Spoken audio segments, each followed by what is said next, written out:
Greetings to you all, and welcome back to Let's Play the Langrisser with me, Artega Omega.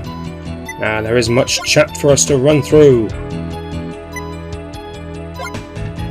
So yes, Aaron is Cherie's master. I'm sure we've alluded to that. If not, then there we go. It's now official.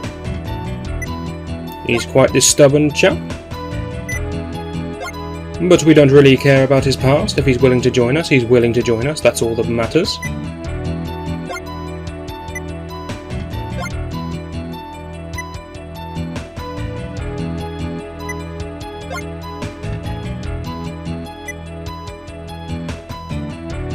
Very inspiring. Okay, we're not just fighting for the hell of it. We do have a reason to be fighting the Empire. Seems you don't care about that. You just like people who go out for a scrap. If that's your style, then welcome aboard. We don't really care, so long as you can buy pikemen. Yeah, it's going to be very nice to have somebody other than Erwin able to buy pikemen. It's going to free him up to buy some more stuff.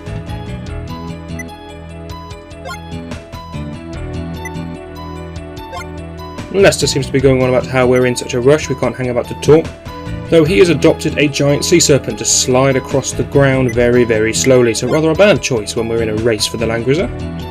But whatever. We have to make do with whatever we've got.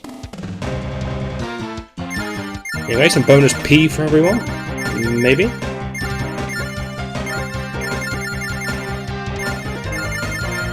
Okay, no bonus P at all. Lester didn't even get any points for some reason. And more spoils of war. Our money has gone up very high. The big shops there coming up.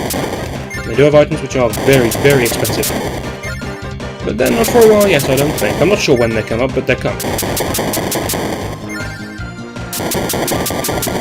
We will of course be checking our next shop to see if it has anything of interest, of merit there for us to buy, but I'm not holding my breath on that one.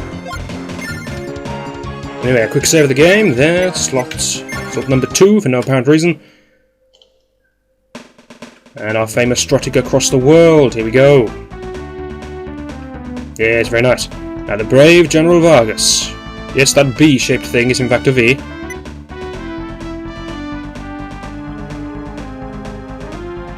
We are near to the castle. I don't see it on the world map, unless it's that small town. That would be odd. Unless I'm stood on top of it, but I don't think I am, because I'm near it. Okay, I must be at a small fortress.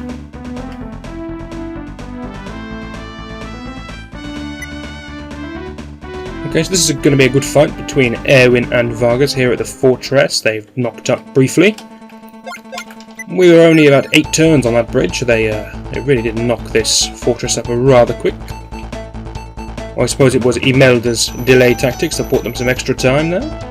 But, it's a very swanky looking fortress. You got anything else? They got a couple of flyers. And a lot of space out back, which to me says ambush. Yes, we love ambushes. A couple of horsemen, some pikemen, ballistas, magic casters, an archery unit with a commander swordsman, high rank. No Vargas. That's odd. Vargas will presumably be appearing later on. Anyway, we have to dump people. Erwin, go there. That will do. Let us check the shop. We do love the shop. What can we buy? Absolutely nothing. And I think we're loaded enough not to worry about selling stuff just yet. Right, Erwin, this time he's going to run with some bandits. Now that's a bit odd, that's a bit interesting. Yes it is. There we go, bandits. Lovely. He's doing that because he doesn't need to get the pikemen anymore. Thank you, Aaron. You really saved us. You notice our deployment zones are kind of split, 4 on the left, 3 on the right, kind of odd. The right is less useful because there are these cliffs in the way that block the main entrance to the fort. But I'll be shoving Hayne over here and giving him archers to try and deal with those flyers. When I say archers, I apparently mean elves. Cherie can grab the horses. Now you may be wondering, why is he getting horses? There is clearly no enemies that warrant horses in this level. That's true. But General Vargas, I imagine, will come with a detachment of sort of soldier units, so horses are going to be handy for that. Still monks for Liana, no reason to upgrade those yet. Keith can now get angels. Angels are great. Maybe saying there's only one more attack than a fairy, that's not great. Point number 1, look at that defense. Point number 2, magic immune. They can be made magic vulnerable if you cast decrease on them, but the computer never casts decrease. So they are magic immune. Very nice. Lester, there is no point in you getting the water units as nice as Nixie's are, because the only patch of water on this level is on the far left hand side where no enemies are.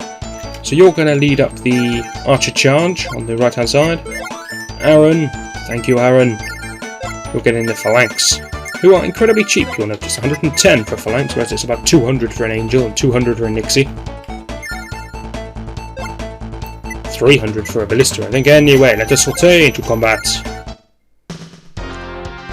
Well, let us saute into text and dialogue and explanation, as every good fight starts with this.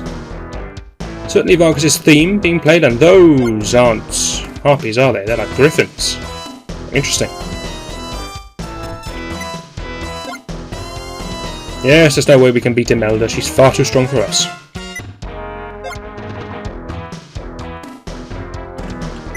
Now this commander here, who has a very swanky red looking uniform, he's more down to earth. He understands that anyone can lose if you underestimate your enemy. He's a good chap.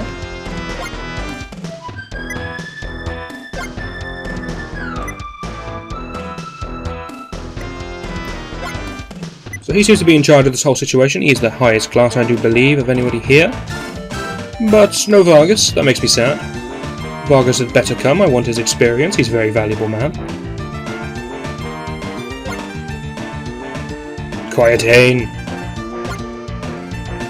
Always sulking, aren't you, Hane? See? Even Cherie spotted it.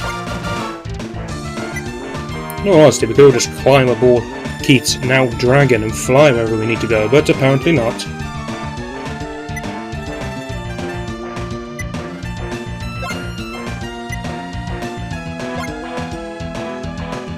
It's a good question, Cherie.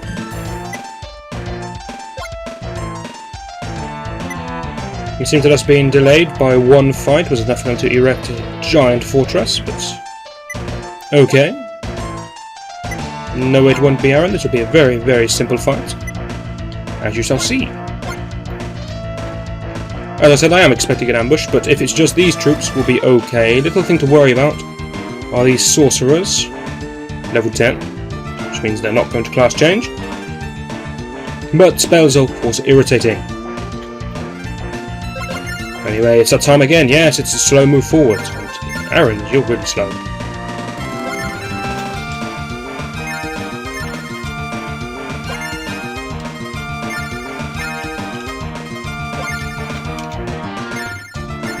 Now then, I should have equipped Aaron with some item. Yes, I should, but I didn't. So he's going naked for this one. Yes, go on naked, Aaron. You've got this. Its movement does seem incredibly slow. Maybe phalanx are just very slow because they're so heavily armoured. I'm not sure. I don't remember them being this slow. Maybe they're not actually that slow and I'm just kind of imagining it because the distance we need to cover is so great. Maybe. I'm hoping the enemy will rush out and meet me, but I don't think they're going to, which means it will be a lot of moving forwards.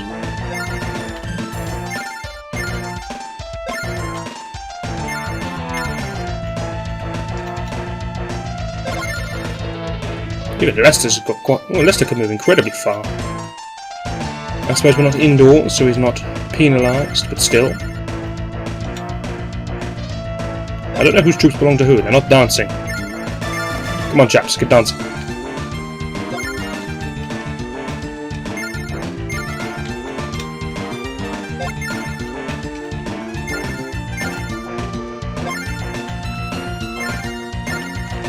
Now I will be setting Keith at the back here to defensive mode, just to show you what it's like. I know I said I would always keep my units on manual, but this far away from the fight doesn't actually matter.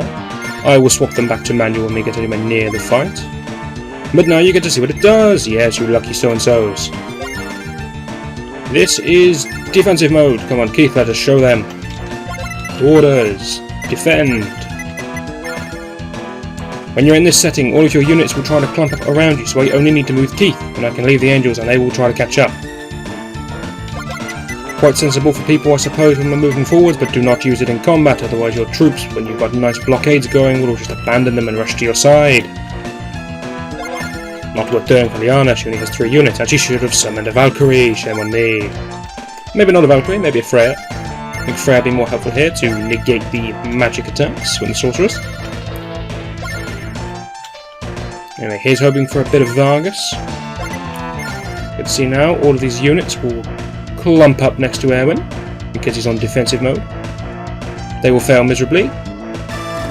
So good job by the computer's AI there.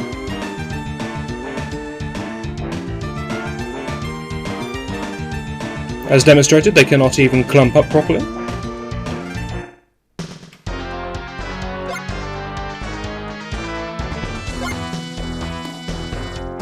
We do not know who Lady Eliza is. She's not come up before. So since he's apparently having a baby with the woman, we can take a guess.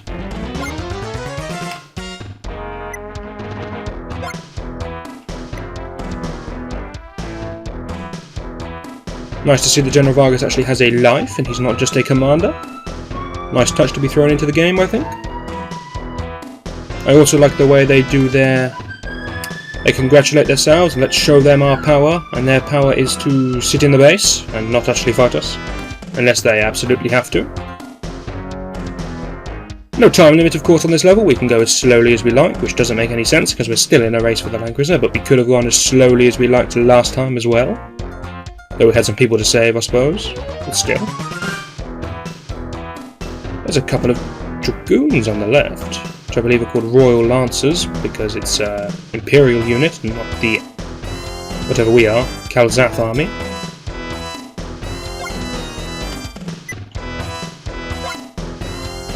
And if you're thinking left flank, that's not the left, that's the right. It's his left, he's correct. Good man.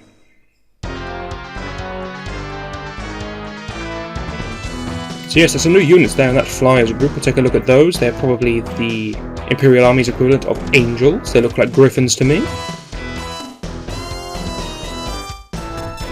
Still going to be very weak to archers, of course. We'll be able to take those down, no problem. All else fails, then we'll just go for the commanders, of course. He's using ballista. Not ballistas, just a single ballista.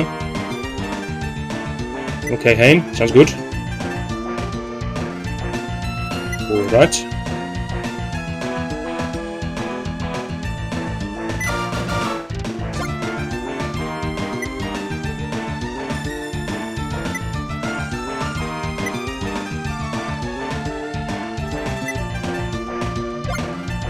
Cherie is actually right on this one,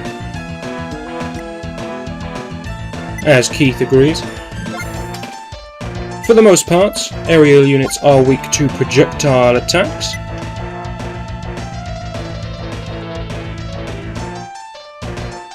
They're not, Keith. That was the point. No, you're wrong, Hain, you're wrong. Come on, game, pick it up.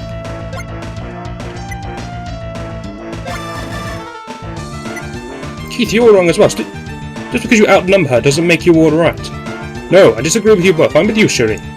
Ballistas do not gain an attack advantage against aerial units. I think they were meant to, but they don't. All the other projectile units, the archers, and there's more advanced archers coming up and all kinds of stuff like that, they all gain an advantage against aerial units, but ballistas do not. Cherie was correct. You were wrong. We shall continue mocking you, Hain, in the next video. Hopefully you'll join me for that, and I shall see you then.